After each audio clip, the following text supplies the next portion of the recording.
do it. Welcome. We are the Mental Barbell, your go-to resource for everything mental performance. We're here to talk about sports psychology, and everything in between. Welcome to the ultimate mental performance journey. Welcome to the Mental Barbell. My name is Ian Reardon, and my co-host is Anthony Carnival. Anthony, how are you? I'm doing great. How about you, Ian?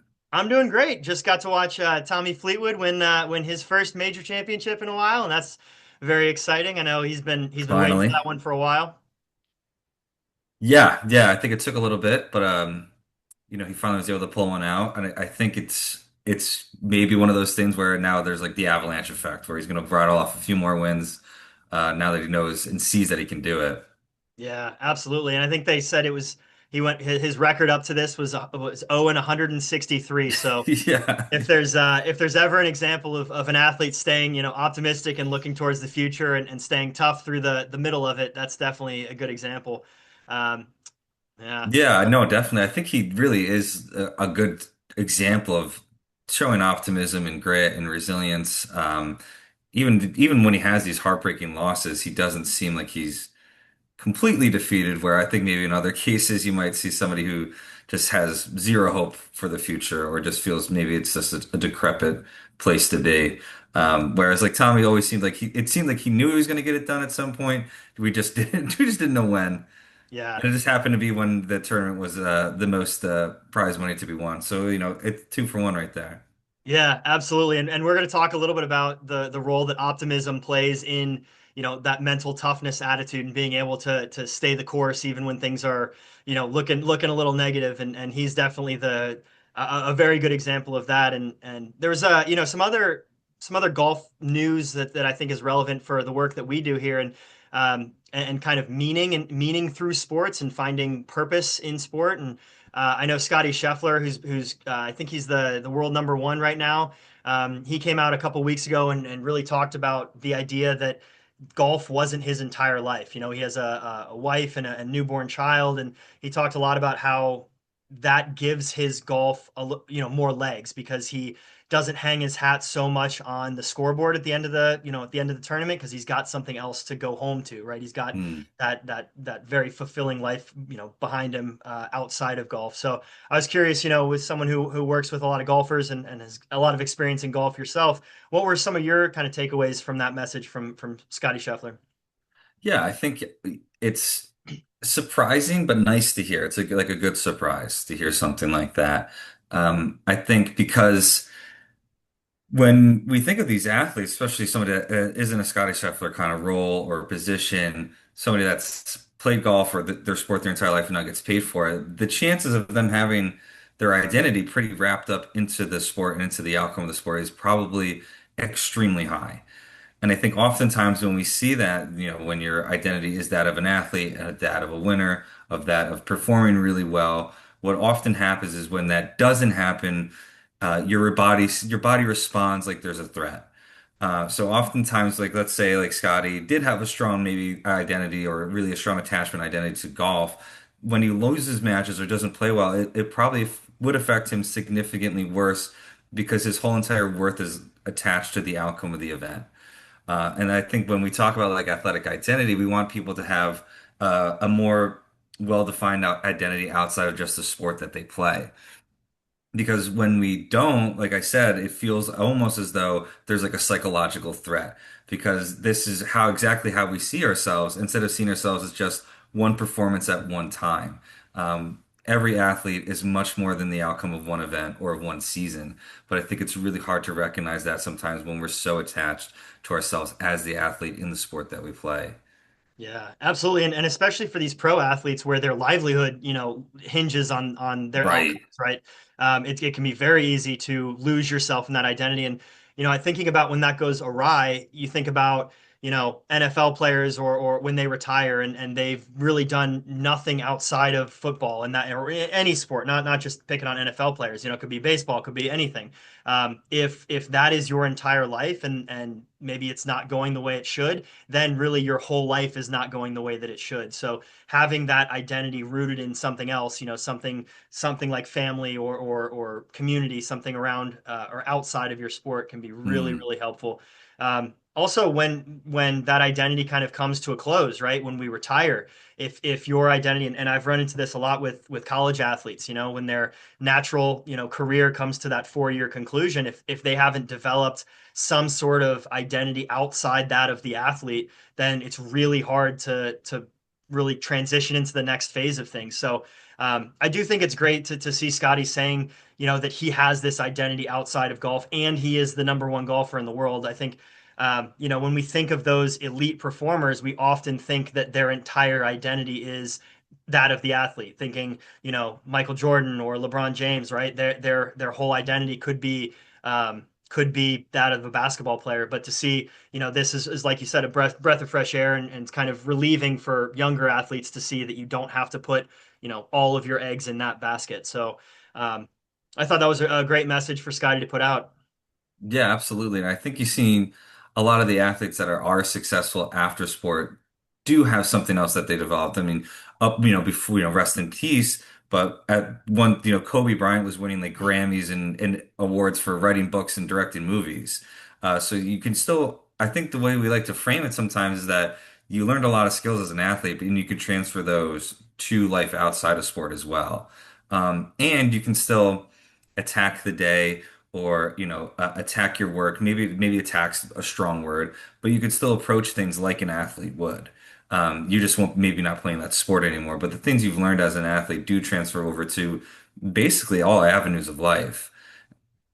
Yeah. 100%. And I think especially the like you said, the skills that you learn through sports are so transferable to so many things, right? It's the way you communicate with other people, it's the way that you motivate yourself, it's the way that you handle adversity. And so recognizing that the things you do as an athlete are not just compartmentalized to that identity. It's you are a person who happens to be an athlete. And I think Hmm. I think that's the message that Scotty is sending. And I think that can be very helpful for a lot of younger athletes, college athletes, and even adult athletes and beyond. So very cool, news story just to see that the more positive side of some of those really high level competitors and gamers. Um, I guess I'm moving on here to our next segment here. We have some new research that just came out of, let's see, out of Jakarta, Indonesia. This study just was released in technical journal over there, but it evaluated the use of video analysis and video training for developing new skills. So this particular study, they looked at youth karate athletes. So they were, I think the mean age was about 12 years old, but the way they broke the study down, they divided the athletes into the control group and the experimental group. In the experimental group, they were exposed to professional karate athletes doing the skills, so demonstrating a punch or demonstrating a kick. And then during the training session, they would have their coach or their trainer be there giving verbal encouragement, is what they called it. So that traditional coaching. Whereas the control group did not see the video or they weren't given the video demonstrations of things. And some really interesting results coming out of this. So pretty much across the board, they found that the skill development was better if you saw a video, right? If you were able to see a professional athlete doing the skills that you're practicing. And then also that they not only did they look at the specific skill development, which they studied through, I believe, a punch and a kick accuracy test, but they also looked at mental toughness. And what they found was that the mental toughness was also elevated when you were exposed to the video first and then given the verbal encouragement or their traditional coaching. And some of the things they pointed to, obviously with the skill development, if you're watching somebody do a skill, you're also hearing instruction on how to do that skill, and then you're physically practicing it. It's that multimodal processing where you're using all the different parts of your brain to learn something new. And I thought with the mental toughness side of it, I thought it was kind of bleeds into what we're going to talk about later, which is optimism, but being able to see what you're trying to do executed perfectly. So if I'm practicing a punch and I just keep getting it wrong over and over and over again, I could start to get very down on myself, right? Very pessimistic. But if I had that image of what it's supposed to look like, or what it will look like once I've completed the skill, learned the skill, then I'm going to be willing to get through kind of the hard training, that difficult training portion better than if somebody did not see that end result of what they're trying to accomplish. So, if you see a mixed martial artist perform a perfect kick in your mind, you're like, man, I really want to do that, and so I'm going to practice harder and harder and harder. Whereas if you don't see that demonstration, then it's going to be a little bit more challenging to get through. So, for coaches that are listening, for athletes that are listening, I think it's really this is I think common sense for a lot of coaches, but it's very helpful to see that the data actually backs this up. So, I know in coaching swimming, we would often bring up Olympic races or NCAA races and say, this is what we want you to be doing, and then kind of practice that skill in the water. So, I know we've been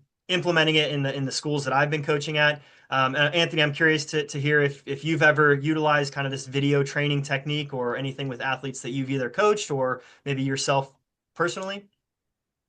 Yeah, I think as an athlete, we all at some point watch. When I was playing basketball, we always watched like Michael Jordan highlights or Kobe Bryant highlights, and particularly with Kobe, I think you get a lot of like the stories of like how great his footwork was and how great he was able to move without really moving or just pivoting off the pivot foot.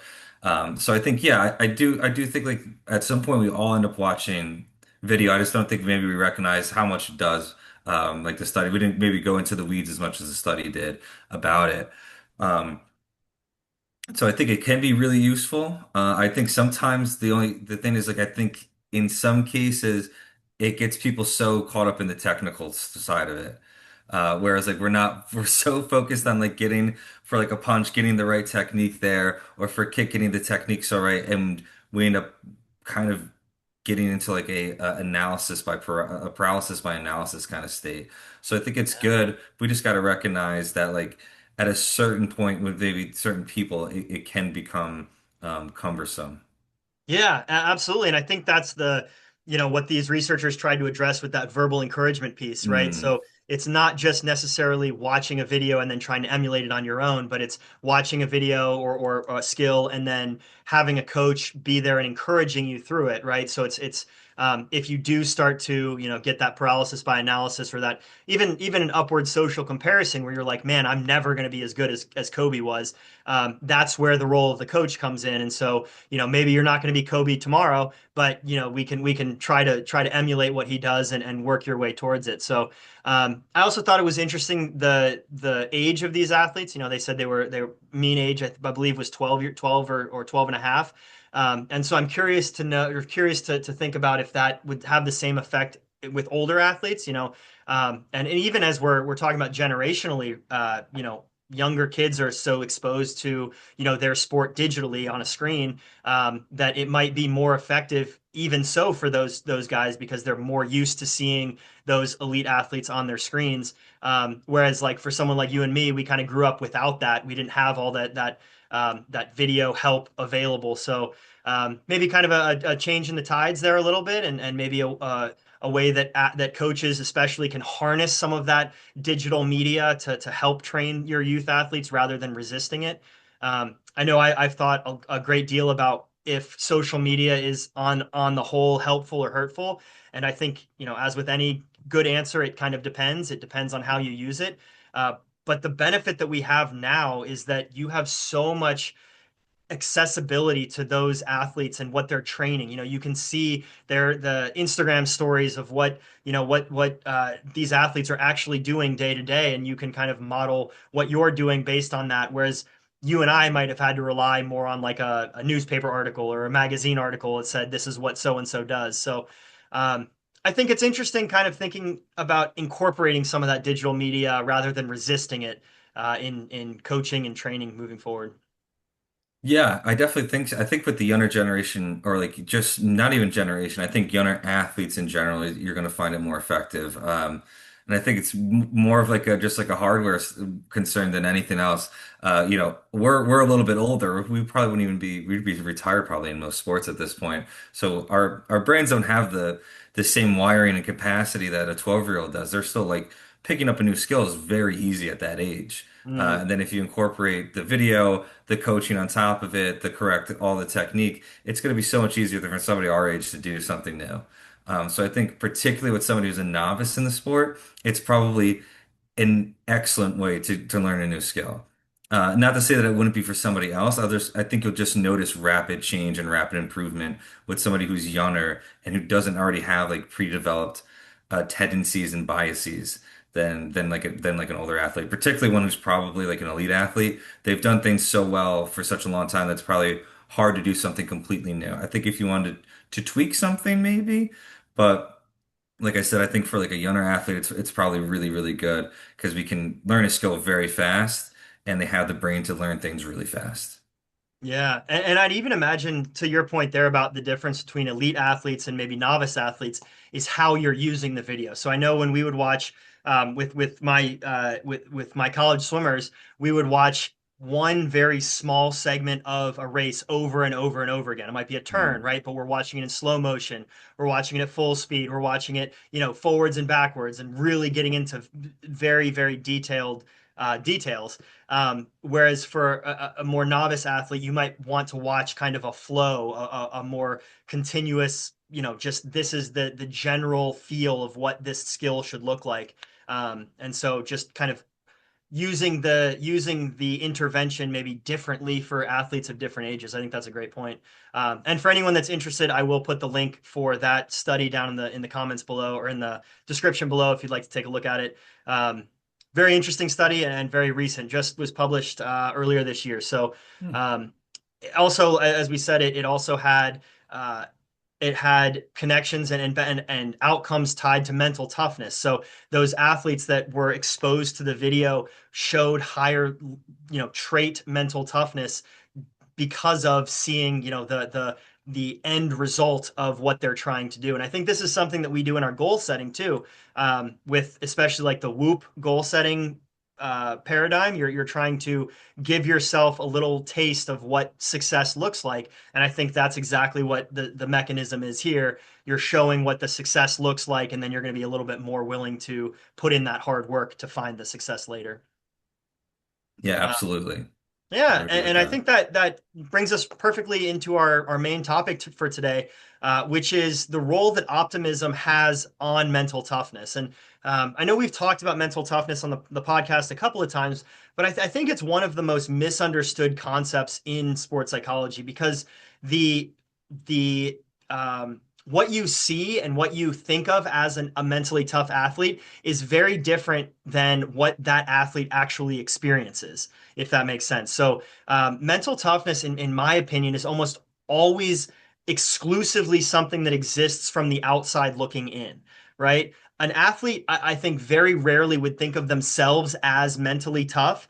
Rather, they have certain skills that allow them to do things that tough is, right? It's mental toughness is what mental toughness does, and it's that process of what can we do to um, do what mental toughness is rather than be mentally tough. And I know that's a nuanced thing, but I think so many people think that mental toughness is gritting your teeth and just kind of pushing through a challenging situation. And again, that's what it looks like on the outside, but you don't see all of the internal work that has gone into that athlete in order to be mentally tough or to express that toughness. Um, so I always like to give our definition, kind of our research-based definition of what mental toughness is, and then Anthony, I'd love to hear kind of your ideas on how pessimism and optimism plays into this. So the research is in agreement here that mental toughness is the ability to initiate and sustain goal-oriented efforts towards peak performance in the face of adversities that vary in duration and intensity. So how can you start and finish a really hard task?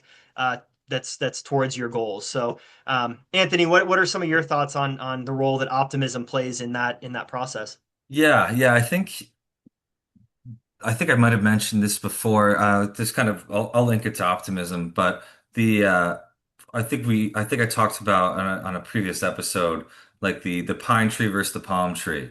Mm, So like and specifically how it relates to mental toughness. So I'm sure a lot of us don't think of trees when we think of being mentally tough, but when we think of like a pine tree, I'm sure everybody thinks of like a strong, big, strong, sturdy structure. And when you think of a palm tree, it's kind of these flimsy kind of flaring trees that are on the beach. But in reality, I would say when you use the metaphor for mental toughness, palm trees are the tougher tree. They have bigger, deeper roots, and they don't go blow away in bad weather, whereas pine trees do. And I think one of the roots that keep the palm trees maybe where they're at and mentally tough is optimism. So I think we want to be clear too when we talk about optimism. It's not like this toxic, always positive kind of attitude, but rather like an idea that the future is brighter and that the possibility of having a good outcome and good performance is on the horizon. So that doesn't mean that every day is going to be great, but maybe the way that we're framing it, the optimistic athlete that or performer is framing it that, it was a hard day, but hard days make us better. Um, Instead of, I think sometimes when we're pessimistic, it's really easy to get into this negative mindset of that, maybe you're not seeing the results you want, maybe coach isn't giving you the playing time that you think you deserve, and maybe that every time you make a mistake, you think you're going to get pulled from the game or that it's going to affect your playing time or your season drastically. So I think what optimism allows us and provides us is the ability to be more mentally tough and I would even go as far as say maybe more grounded in the moment of the performance. Yeah. Yeah, I like the way you said that. And I almost liken either optimism or pessimism to like putting on glasses, right? It's Mm. it's it's the lens through which you view whatever situation's in front of you. And if you're always wearing those pessimistic sunglasses or pessimistic glasses, then you're always going to be kind of finding the potential negatives, the potential downsides, the risks, the dangers. But if you have that idea that this is a temporary setback or temporary situation, and on the other side of it, like you said, is a positive outcome. I think that lens is going to allow you to see the growth. It's going to see the you're going to look past the risk and you're going to see the reward, right? You're going to see past some of the temporary discomforts. And I love how you said that it's not this blind optimism idea. You do have to have some grounding. I like the roots analogy here. Like you do have to ground that optimism in reality. It can't be this blind, like, you know, I'm going to just show up to a championship game and it's going to be the easiest thing ever. I'm going to walk over everybody. I'm going to get my trophy and I'm going to go home because you do have to recognize that there are going to be those trials and tribulations along the way, but it's that end result that is going to be, positive and recognizing that and keeping that in the back of the mind, I think is great. And, something that I've used this in my life too. And I participate in a lot of strength sports and, whenever you get under the bar, you can't think, oh, this is going to be super easy because you know what? It's not, right? It's going to be heavy. The weights are as heavy as they are.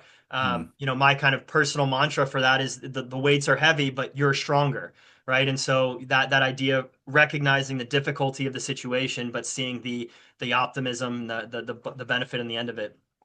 Um, I Yeah, and also I think, think just to add on to that a little bit yeah, too, it's not the absence of negative thoughts either. Like I think that's important to like I think sometimes when you get like optimism, like I'm only going to think positively, you can still perform well with a negative thought. But I think what optimism allows you is that like you can have the negative thought, but recognize that the future is still bright or like there's still potential to perform well. You can still have the thought like this team might be bigger and stronger than us, but that doesn't mean you're going to lose. Or, this team might look whatever the whatever it might be. Like I said, you could still have the negative thoughts because we're not going to be able to control every thought we're having. But with optimism, I think it allows us to have a better view after the thought passes of how the performance might go. yeah, I think that's a great way to put it. And something this is actually an article that came out today from Swimming World magazine. And it was something that was new to me. I'd never heard of this before, but it was this idea of defensive pessimism. And it's almost and we've done this, you and I both have done this with athletes we've worked with, where we ask the athlete, what is the absolute worst case scenario of, whatever you're worried about. And then they tell you the worst case scenario. And then you ask them what is the best case scenario of whatever situation they're in, and they tell you that. And then the third question is, what's the most likely scenario? What's the most likely outcome? And so I think this idea of defensive pessimism is kind of inoculating yourself against uh, the worst case scenario. It's kind of prepare for the worst, but hope for the best. And the this article, and again, I can link the article below. This article talked about some of the research, and that it came out in some of the research was in like 2008, so it's a little bit outdated, but they found a lot of the same outcomes as an optimistic mindset. If somebody has this defensive pessimism, that they can have kind of um, the same performance outcomes as somebody who's more optimistic. But I think if you take them both together, I think that's where the strength comes in, right? And that's what we've talked about before with our athletes. What's the worst case, the best case, and the most likely case? And by taking both scenarios at the same time, I think you can almost get the benefit of both techniques or interventions, if that makes sense. So, have you used this idea of defensive pessimism before? I haven't. Um, I honestly haven't heard about it until we talked about it before the podcast today. Yeah. Um, for me, my approach typically is I want to say almost the opposite of that. Um, but I think there's some the reason I say opposite of that is because I think what defensive pessimism sounds like to me is avoidance of having the thoughts or avoidance of having like like the thought of like being great. And I think oftentimes this experiential avoidance is what gets in the way of performing well. But I think the way that we're framing it is like it's okay to have set lower expectations just to reduce the stress. Particularly maybe before a big performance, because if you go in super stressed out, it's probably going to be hard to perform. You're probably going to be exhausted. So I think in crunch time, if you need something in a pinch, I think that works really well. Yeah, no, I agree, and I'm kind of the same mindset where I was surprised to see this idea of defensive pessimism,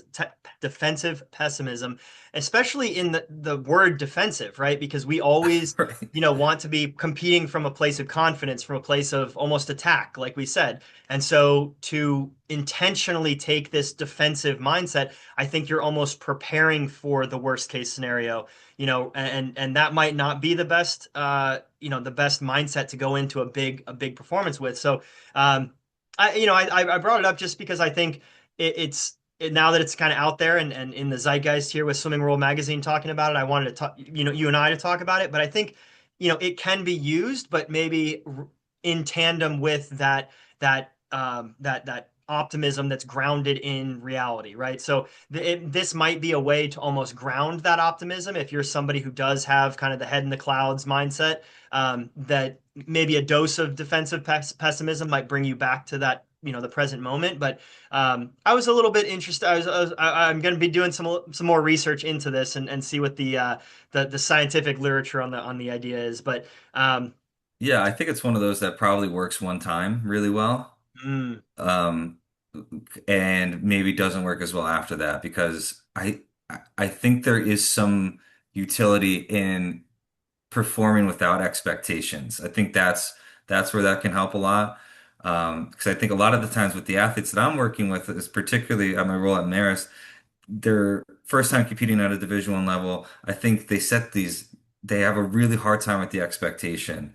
So maybe by having a low one, so low that it's almost there's like none, it frees us up to perform like kind of like we do at practice, or maybe when we're back at home, or maybe when we're in high school. So I think that if you can get into that mindset, I don't like the idea of setting lower expectations because it just feels like we're avoiding what the real issue is. yeah. But I think letting go of the expectation maybe is a better way to frame it. Yeah, no, I really like that you said that, it might work once, that it's almost like if you find yourself in that hyper anxious, pre-performance anxiety state, that it could be something almost as like a band-aid in the moment, and Hmm. something you can do temporarily. But if that becomes your habit, I think that's where you might run into challenge. And I like that you're saying you're almost avoiding the thought of like, what if you do well, what if things go well and you surprise yourself and you're excited about your competition. You're really kind of pushing that idea to the corner and sitting with that negativity and that pessimism. So I like the way that you frame that, and I think the way that I like to think about the future and how you address temporary adversity is that the future is really a blank slate, right? The future hasn't been written, and so you can live your current life according to whatever story about the future you want to write, you know? And so instead of writing a negative potential story, you should write that positive story, right? Write the best case scenario, and then that will put you in the best situation to find that best case outcome. It's the old quote of like, he who thinks he can and he who thinks he can't, they're both right. It's make sure that you're in the more optimistic. Things are going to the cards are going to fall my way when they need to. So maybe you can kind of enlighten us here, Anthony, about some more practical applications of this grounded optimism mindset. Yeah, I think um, some helpful ways that you can kind of think about or maybe even apply it is one, recognizing that we're really bad at predicting the future to begin with.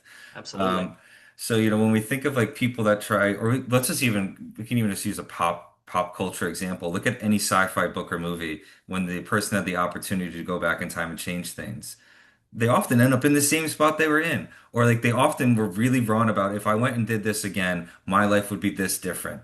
Or like, so if every author and every example shows that we're not good at predicting the future, maybe it's more important to think more presently and be more value-based driven with our decisions and our behaviors. So when we think of that, I think optimism plays a pretty big role in that. Um, Particularly like think optimism is a huge motivator for us to keep going. If you're able to see the benefit of doing this really hard work, and I'm sure we hear it all the time with the athletes we work with. Practices do suck sometimes, workouts do suck sometimes, but we still do them because we are optimistic that there's going to be utility in doing it for the long run.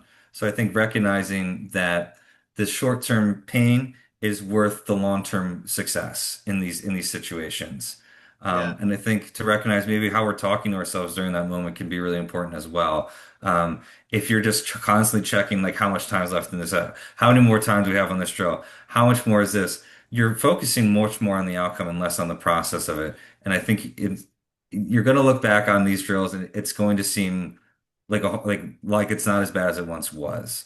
Mm. So I don't think you want to look back on like your careers or your playing careers with like this negative attitude. And so that's why we want to think maybe more optimistically during these really difficult times or difficult moments. Yeah. Yeah, I love that. I love the idea in training, you're tying, your future performances to your current, suffering, your current training. And it's hard in the moment, but it's going to pay off. I think a useful thought in that case, and I heard this when I was, like a 10-year-old swimmer, is that every practice is like you're making a deposit in the bank, right? You're coming and you're putting your check on the teller's desk and they're putting it in your account. And whether or not you make that withdrawal this season or next season, all of those deposits are still in the bank, right? And it's just a matter of when you're going to make that big withdrawal. So, if you're really, kind of pushing through terribly hard practices and you don't see a light at the end of the tunnel, something that's very helpful is that idea of, this is just another deposit, another deposit, another deposit, and then when I need it, I'm going to be able to make that big withdrawal. Um, what about in terms of recovering from an injury? Can you see some benefits to kind of that optimism mindset for injury recovery or injury rehab? Yeah, I think more so maybe ties into like the motivation to continue with I think particularly with the athletes that I see a lot is adherence to the rehab process. And I think having an optimistic view of its utility, of how you can respond, how you can get back to where you were, how you can even maybe get better than you were the previous time.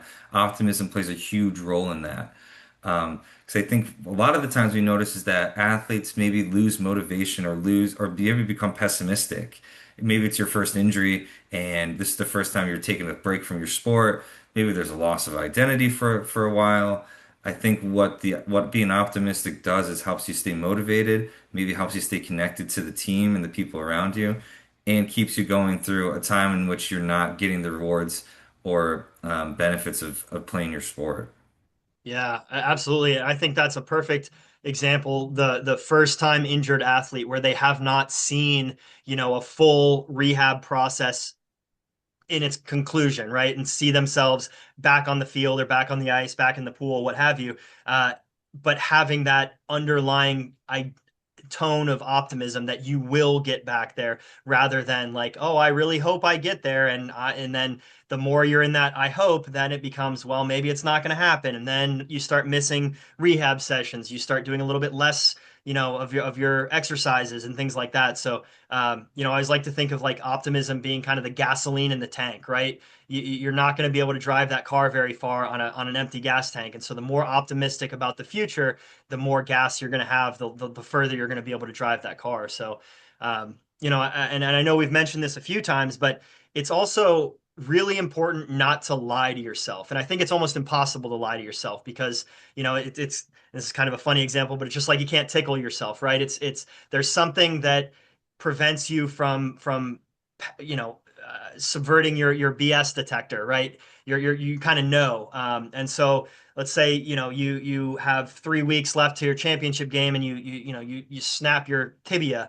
It's going to be hard to get back, right? You're probably not going to get there. And so if you're like, oh, well, I'm just going to be better by next week, your brain knows, your body knows that you're lying to yourself. And so I think that's where that idea of groundedness comes in. Like you said, you have to kind of root that palm tree in the situation. And so having people that can kind of give it to you straight, right? Having a good PT, having a good coach, good teammates that can keep you grounded and have that optimism with a dose of truth. Because if you just kind of try to be that fake false optimism, it's not you're going to be putting sugar in that gas tank. It's not going to be, high test gas. It's going to run out eventually. So I think again that rooted in truth in reality is going to be helpful. And that might again lead back to that idea of defensive pessimism. So it's like you can inoculate yourself to the worst case scenario and then start to orient yourself towards that best case scenario. So Mm. those are some very good insights there. I appreciate it. What about in kind of competition? Can you think of any ways that like optimism can get you through maybe a close game or a time that you're maybe not necessarily on top of your opponent? Yeah, I think in the heat of competition, that's always the hardest time to Yeah, do any of the stuff that we talk about because it's when we're going to be the most stressed or the most worried. But I think optimism can help a lot. I think particularly probably when we're not doing our best. I think you don't need optimism probably when you're out there crushing it. When you're right. crushing it, you don't need anything. Yeah. Um, but when things aren't going as well as you anticipated, or maybe we're down big at halftime, or we just made a mistake. I think optimism can help because, like we said, it relates back to like this mental toughness, this resilience, um, and maybe just acknowledging that like mistakes are going to happen. There's no way around them. I think the only thing that you can control is how you respond to the mistake. And I think if you respond with it with maybe more of an optimistic view, acknowledging that it happened, not putting the blame on anybody else, and knowing that maybe next time we know what to do differently. Yeah. Yeah, absolutely. And I think, this is more of my kind of romantic idea of sports, but I always think, they always make movies about an underdog story. They make movies and they make inspirational movies about the guy who came from behind and took over the game from a losing position. And I think without being in that losing position, you're not in an opportunity, you're not in the place that they, that sports magic happens. And so that's where I always kind of, if you are in those moments where you're coming from behind, you're struggling to, score a goal, you're a couple strokes behind in your golf game, that's where sports magic happens. And so if you're able to stay on that optimistic side of the fence, then, who knows what can happen. I mean, we can talk about any number of movies. Miracle on Ice, that was a that was not just a movie, like, but these are the things that make sports exciting. And so when you're playing from behind or you're making mistakes and struggling, like it's in those moments where those movies are made, right? That inspiration happens. So I always like to kind of root myself in that idea, of like you have to be, in a losing position to do something inspiring sometimes. Yeah, Um, I never thought about it like that. Yeah. yeah, yeah, Yeah, I they guess don't make nobody writes a movies. good book about like a 20-point win. Exactly. Yeah, it'd be a pretty boring book, right? Or the Yeah. team that just comes in and dominates, nothing happens, right? You have to be, you have to have some trials. You have to get through some adversity. So I always like to have that idea in the back of my mind. If you're coming for me in racing, if you're a couple strokes behind, right, that's where the magic happens. No one cares about the guy that's winning the whole time and then wins the race. It's kind of boring. So Right. um, I think that's where that optimism can come in. So I think that's just a couple different ways that the optimism can help. So we talked about training, we talked about, being injured and doing injury recovery and rehab and how the optimism can help there. And then we also talked about in game, in competition, optimism and how that can help you kind of overcome those challenges. So I'd like to talk about maybe a couple just more practical interventions that we use. So in sports psychology, we often have a few tools that we can use a lot of different ways. And I think that's really exciting, because we can, however we direct the tool is what the impact is going to have. And so one of the things that we always talk about is reframing situations. So if you're thinking kind of pessimistically about a situation or thinking negatively, reframing is the idea of changing the viewpoint that you have of it. So we can kind of talk about how that might help somebody who finds themselves in that pessimistic mindset, and then how they can reframe that situation into a more optimistic mindset. So maybe we can take the idea of just like I'm really tired, like that. That's a very common feeling for athletes, like the common thought of just exhaustion. How can we reframe that feeling of exhaustion into more optimistic, an optimistic mindset?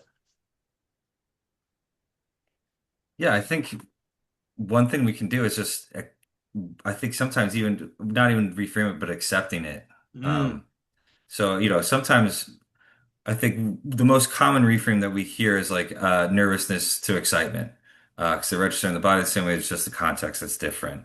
yeah. But I think sometimes you can reframing exhaustion's, I think, challenging because you might be exhausted, Hmm. um, but you still have done really difficult things while you're exhausted before, and probably continue to do exhausting things while you're before. So I think the problem with, um, not the problem, but I think with like when we have these thoughts in that moment, is that we become really attached to them, or like we get really hooked on them. And I think what we could do is maybe be more optimistic about it. Like if I go really hard right now, it'll be over. Like, it could be even better than what it was before. Because I think there's always the possibility of making what could be a tough situation into a really helpful situation. Yeah, yeah, absolutely. And that's like kind of goes back to that idea of grounding uh that optimism in reality. You might be exhausted, but you're going to be asked to do things while you're exhausted in the future. And so you should get good at doing things while you're exhausted. You're going to be tired in your competition. So if you can't do things well when you're tired in practice, then it's going to be really hard to do it, in a game. Absolutely. And I think also another way to reframe that idea of just like I'm so tired is that's a marker of when the growth happens. I know there's I want to say I could be mistaken on this, but I think it was I'm not gonna name anyone. I'm wrong. But I think it was a strength athlete that only started counting their reps after they were like they'd hit failure. Like they I think that started. was Arnold.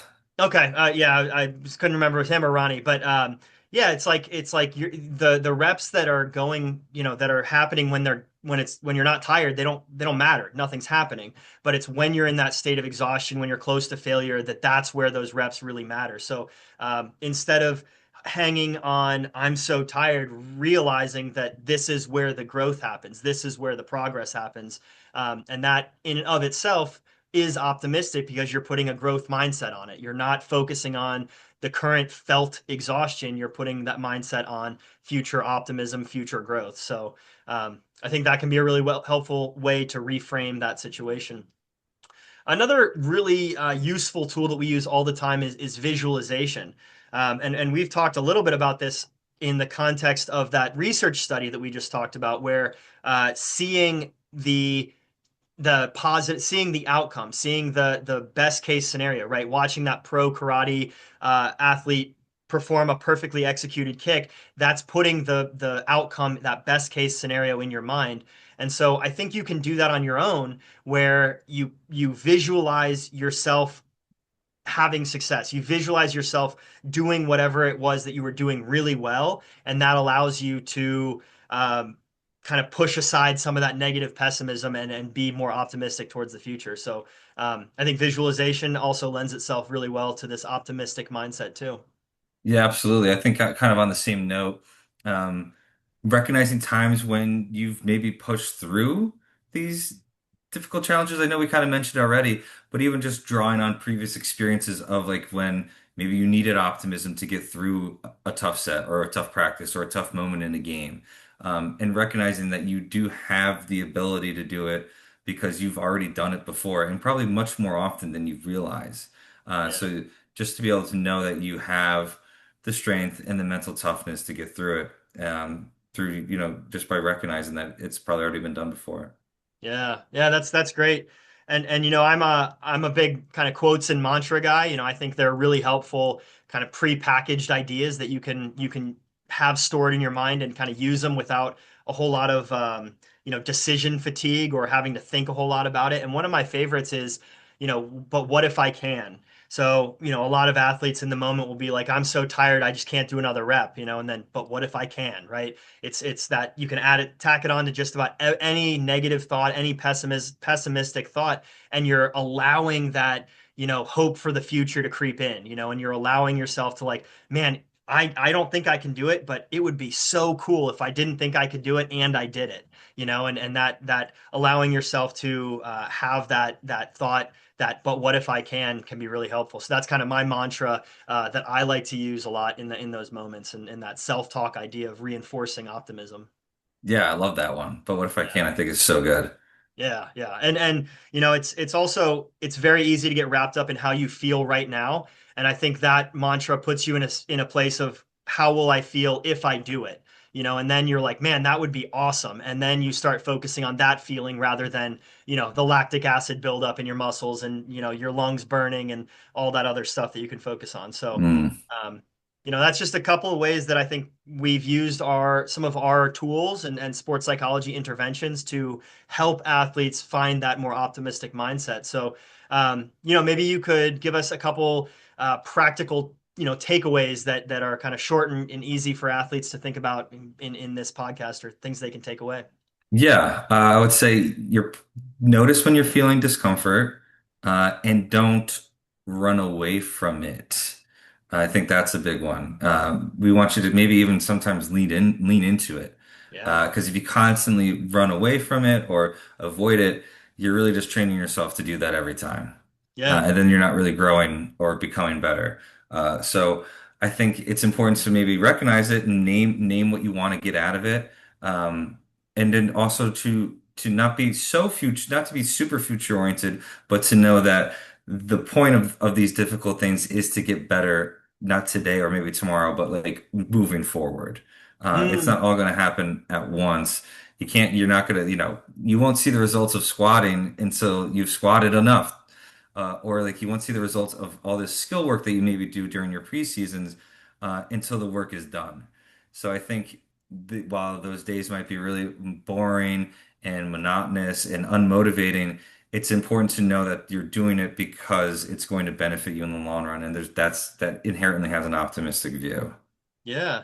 Yeah. And I think that's the idea of like connecting, today's effort, adversity, difficulty to tomorrow's success, right? If you don't draw that connection, you don't connect those dots, then you don't really see the purpose for the suffering, right? Then it's just kind of suffering for the sake of suffering or doing hard things for the sake of doing hard things. But if you see the lines between today's kind of suck and tomorrow's success, that's where you can really find this optimistic mindset. And I think also one kind of really important idea is that it doesn't happen all at once. I think people um, can point to like an optimistic person and say that their like entire being, their entire like mindset is optimistic.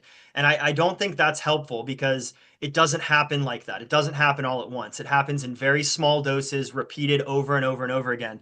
There was a quote I had for a quote of the day a couple of days ago that was said, you can't do everything, but you can do one thing and another and another and another, right? And it's that idea of be optimistic in this moment and then be optimistic in the next moment. And then, hey, you might have a pessimistic couple of days here, but let's get back to it. And the more that you practice it, that's where then you find that the holistic optimism. So it's not like you have to change your entire consciousness, entire being all at once, but it's practiced in small doses, repeated over and over and over again, that then leads to those really effective outcomes.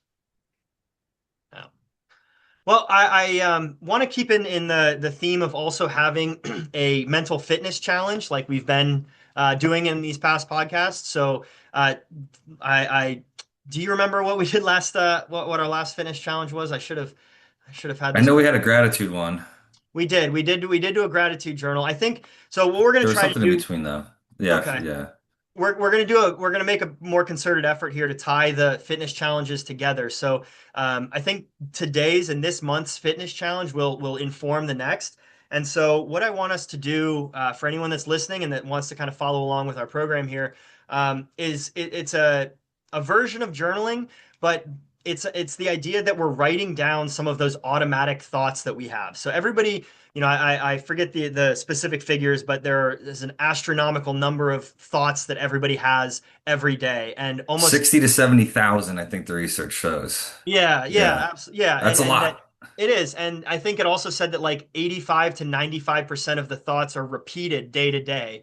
And so what we can do is start to kind of turn a mirror to some of those thoughts, and you can start to say, what are the thoughts that I have every day on that, 60 to 80,000, words or thoughts a day basis, and are they all effective? And then we can start to kind of fine tune them. So what we like to call them is these ants, right? They're automatic negative thoughts, and the first thing to do is just start recognizing them. So, let's say every time you wake up, the first thought you have in the morning is, I don't want to get up today, right? That's an automatic negative thought. That's probably not the best mindset to have waking up. So write that down, right? And then what we'll do next week or next month rather, is transition those negative thoughts into something positive, and it'll give you something to practice, something to work on. So when you do have these thoughts, how do we make them more optimistic and more positive towards the future? So the fitness challenge, the mental fitness challenge for this month is really just to keep a running journal, a running log of all of those negative thoughts that kind of just pop up spontaneously in your consciousness. And then by the end of it, we should have a nice long list of things that we can address moving forward with our next podcast. So. And I think with that, unless you have anything else for me here at the end, I think that's a wrap for episode 14 of the Mental Barbell podcast. If you found value in today's discussion, be sure to subscribe, leave a review, and share it with a teammate or coach who needs to hear it. But for us at the Mental Barbell, that's it. So, Anthony, it was a pleasure speaking with you, and I have a good one. Yep, you too, Ian.